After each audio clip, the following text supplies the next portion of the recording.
सी pack के दुश्मनों ने फिर बुज़दिलाना हरकत करके इसे मुतज़लज़ल करने की साजिश की। बड़ी अपसेटिंग न्यूज़ आ रही हैं पाकिस्तान से। कहा जा रहा है कि 5 चाइनीज़ जो हैं वो मारे गए हैं। खैबर पख्तूनख्वा का एक इलाका है शांगला, वहाँ पे कातिल है नरेंद्र मोदी और हमारे मुल्क में दहशतगर्दी करते ये थकता नहीं है। आए दिन वारदातें करवाता है, दहशतगर्दों को, जासूसों को भेजता है यहाँ पे, लेकिन हर बार मुंह की खाता है, हर बार मुंह की खाता है। उनका दुश्मन जो है ना वो दोस्त होता है, तो जब वो हमारे दुश्मन है तो उन्होंने दुश्मनों के साथ दोस्ती तो करनी है। और इसके बीच में हमारा जो तीसरा असल दुश्मन है वो फ़ायदा उठा रहे हैं, वो इनको इकट्ठा कर रहे हैं और पाकिस्तान पे वो कर रहे हैं। हमारी खारजा पॉलिसी इस वक्त नहीं है। कौन है हमारा असल और तीसरा दुश्मन, किसकी बात करें, खुल के बात करें। इंडिया, आपको नहीं पता? पाकिस्तान के अंदर जो एक इलाका बलूचिस्तान का है, वहाँ पे भी एक नेवल एयरबेस जो थी, वहाँ पे भी हमला हुआ है। आर्म्ड दहशतगर्द हैं वो इस वक्त पाकिस्तान के एक फुल फ्लेज उन्होंने एक मिलिटेंट ऑपरेशन जो है वो शुरू कर दिए हैं। सेंसिबल बंदा है, करंट अफेयर्स का नॉलेज रखता है, उसको पता है कि इंडिया किस तरह से फंडिंग कर रहा है बीएलए को, अमेरिका किस तरह से फंडिंग कर रहा है बीएलए को, ताकि वो एक अलहदा बलूचिस्तान बना सकें, एक अलहदा मुल्क बना सकें। उनका जो नैरेटिव है बीएलए का, ठीक है, लेकिन आपने उसको एलिमिनेट करना है। आप इतनी बड़ी 5th लार्जेस्ट आप जो है मिलिट्री माइट हैं दुनिया के अंदर, पर आपसे एक बीएलए नहीं संभाली जा। मोदी मेरे ख्याल से एक शातिर इंसान है, इसमें किसी को शक नहीं होना चाहिए। कभी मजहब के नाम पर, कभी लिसानियत के नाम पर वोट बैंक बढ़ाता है, पाकिस्तान पर तनकीद करता है। इलेक्शन कैंपेन में जितनी खुलकर तनकीद करता है उतना वोट ले लेता है। कश्मीर में जुल्म के सिलसिले को बढ़ा देता है, उतना अपना वोट ले लेता है। वहां पे मुसलमानों का जीना दूभर कर देता है, उतना वोट ले लेता है। चाइना की तरफ से एक डिमांड की गई है कि थॉरो इन्वेस्टिगेशन की जाए और देखा जाए कि क्या हुआ है।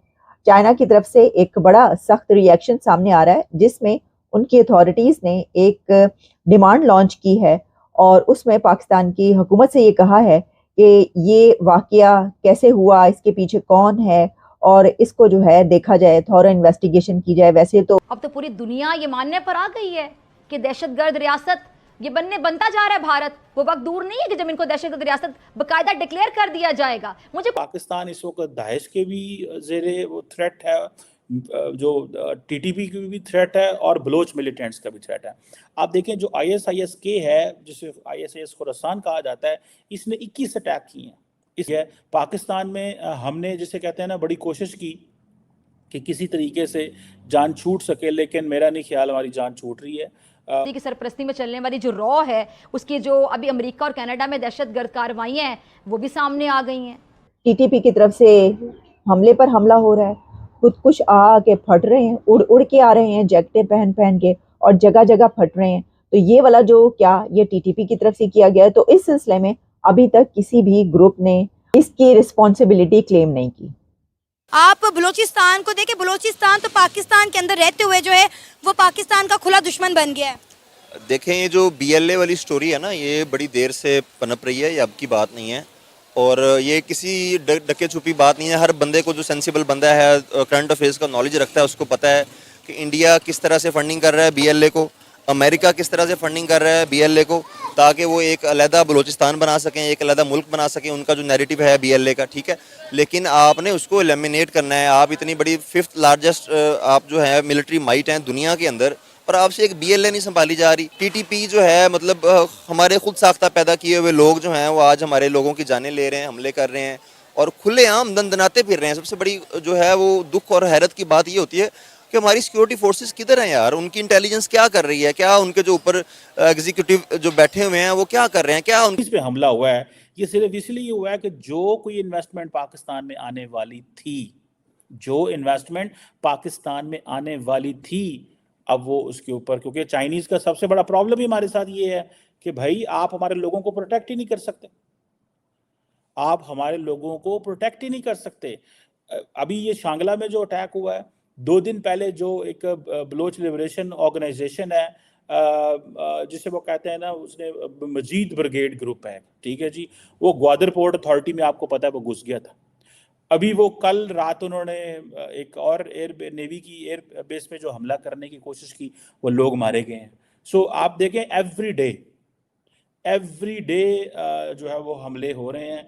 और हमारे पास ये जो शांगला प्रोजेक्ट है, यहाँ पर तो डजन्स नहीं बल्कि hundreds of thousands of Chinese जो हैं वो काम करते हैं। उनकी हिफाजत की जिम्मेदारी आप कैसे लेंगे? वो क्या उनका आना जाना कहीं पर अब खत्म हो जाएगा? कैसे आप उनको क्या करेंगे उनके साथ? This is unbelievable. और देखिए, पाकिस्तान इस वक्त एक ऐसी मुश्किल सिचुएशन पर मौजूद है कि जहां पर between devil and the deep sea, कि अगर पीछे मुड़ के देखता है तो पता चलता है कि पीछे खाई मौजूद है, आगे जो है वो बला है। सर, पहले टीटीपी और अब बीएलए, कहा जा रहा है कि इन दोनों ने पाकिस्तान के खिलाफ हाथ मिला लिए हैं। देखें, ज़ाहिर है दुश्मन का दुश्मन जो है ना वो दोस्त होता है।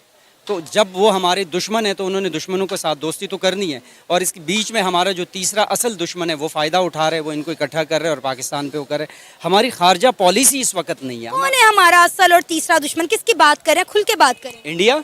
आपको नहीं पता? इंडिया हमारा शुरू से, मतलब इंडिया और पाकिस्तान की हमेशा टसल रही है कि नहीं है?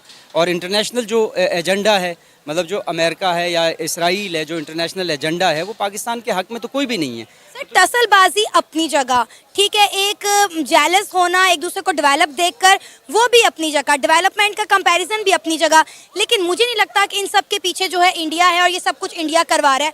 मुझे समझ नहीं आती कि हमारे मुल्क में जब भी कुछ होता है हम उसका जिम्मेदार इंडिया क्यों ठहरा देते हैं। ये बात नहीं है, आप ये नहीं कह सकती कि नहीं है। ये एक इंटरनेशनल एजेंडा होता है, हर पूरे मुल्क, हर किसी के मफादात होते हैं, ठीक है। इस वक्त पूरी दुनिया में वॉर चल रही है। फ़लस्तीन इस वक्त जो है ना, मुसलमान, जितनी ज़्यादती मुसलमानों के साथ हो रही है, वहाँ के बच्चे, औरतें और गरीब लोग जो है ना कत्ल हो रहे हैं, आम लोग कत्ल हो रहे हैं, और वहाँ पर जो जुल्म और ज़्यादती हो रही है उसके लिए आवाज़ ना उठाए। एक ही तो मुल्क है इस्लामी, जो कि एटमी मुल्क है, उसी को दबाया हुआ है, वो बोल ही नहीं रहे, बात ही नहीं कर रहे हैं। फ़लस्तीन पे यहाँ कोई बात नहीं कर सकता, कोई रैली फ़लस्तीन के बारे में नहीं निकाल सकते हैं, ठीक है।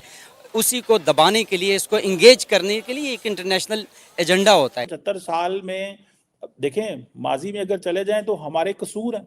हमने ये मुजाहिदीन तैयार किए क्योंकि अमेरिका के साथ मिलके, सऊदी अरब के साथ मिलके कि जी वहाँ लड़ना है। देन इतने सालों में अमेरिका और इंटरनेशनल कम्युनिटी हमारे साथ रही यहाँ पे, हम इनको ख़त्म ही नहीं कर सके।